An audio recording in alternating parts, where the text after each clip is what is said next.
Moving on, Hyderabad జలమండలి ఎదుట MP Etela Rajender ధర్నాకు సంబంధించిన బ్రేకింగ్ ఇది. బీజేపీ కార్పొరేటర్లతో కలిసి ఈటెల రాజేందర్ ఆందోళన వ్యక్తం చేశారు. అండర్ గ్రౌండ్ డ్రైనేజ్ అలాగే ఎస్ఎన్డిపి పనులు పూర్తి చేయాలి అని, డబుల్ బెడ్రూమ్ ఇళ్లకు తాగునీరు అందించాలని డిమాండ్ చేశారు ఆయన.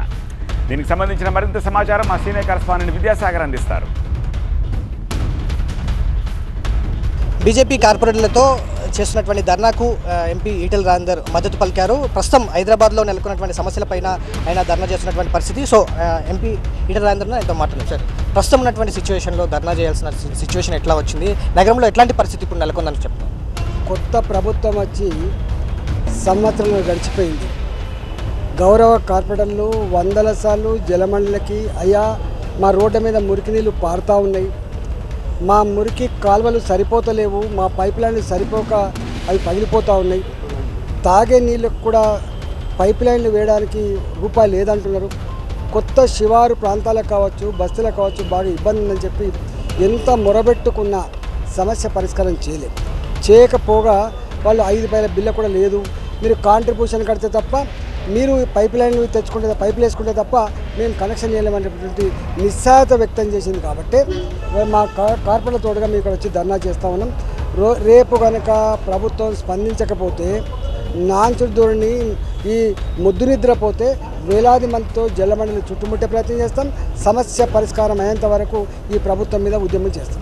ఏళ్ళుగా ఈ సమస్యలు కనిపిస్తూనే ఉన్నాయి. అంటే ఎస్ఎన్డిపి పనుల పురోగతి కావచ్చు, లేకపోతే రోడ్లపైన వర్షం నీరు ఆగే పరిస్థితి కావచ్చు, ఇట్లాంటి పరిస్థితి రెగ్యులర్గా కనిపిస్తూనే ఉంది. అంటే ఈసారి కొత్తగా ఎట్లాంటి చర్యలు తీసుకుంటే బాగుంటుందని మీరు సూచిస్తారు? మొట్టమొదటిగా ఎస్ఎన్డిపి ప్రాజెక్ట్ ఏదైతే సర్వే జరిపి కొంత మొదలుపెట్టిందో దాన్ని సంపూర్ణంగా అమలు చేయాలి. రెండవది, ఇంత పెద్ద టెక్నాలజీ వచ్చింది, ప్రపంచంలో అనేక నగరాలు ఇంతకంటే పెద్ద పెద్ద నగరాలు ఉన్నాయి. ఇలా టెక్నాలజీ ఉన్నప్పుడు ఇలా మూసి ప్రక్షాళన మాట్లాడుతున్నావు, 4th సిటీ గురించి మాట్లాడుతున్నావు, ఉన్న నగరాన్ని బాగు చేసుకోరాదు.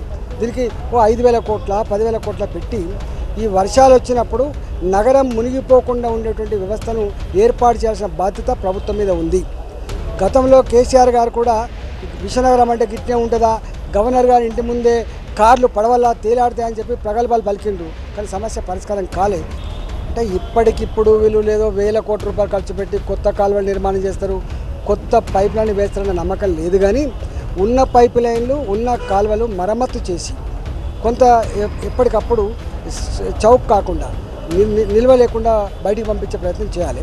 రెండోది, స్టాఫ్ను కొంత పెంచుకొని ఈ వర్షం వచ్చే సందర్భంలో దీనికి మనుషులు చనిపోకుండా ఉండేటువంటి ప్రమాద నివారణ చర్యలు చేపట్టాలి.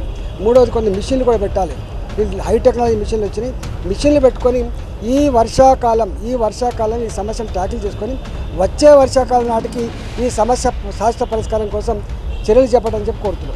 హైదరాబాద్లో నెలకొన్నటువంటి పరిస్థితి పైన బీజేపీ యుద్ధానికి సిద్ధమైంది. దీనికి సంబంధించి వెంటనే చర్యలు తీసుకుంటే తప్ప ఇప్పుడున్నటువంటి పరిస్థితిని సెట్ చేసే పరిస్థితి లేదు. కాబట్టి దీనిపైన కాంగ్రెస్ ప్రభుత్వం అలర్ట్ అవ్వాల్సిందిగా సూచిస్తున్నాము. అందుకే ఫిర్యాదు అంటే ఒక నోటీస్ ఇవ్వడానికి వచ్చాము అనేది ఎంపీ ఈటెల రాజేందర్ చెప్తున్నటువంటి మాట. వీడియో జర్నలిస్ట్ వెంకట్తో ఇలందరెడ్డి, TV9 హైదరాబాద్.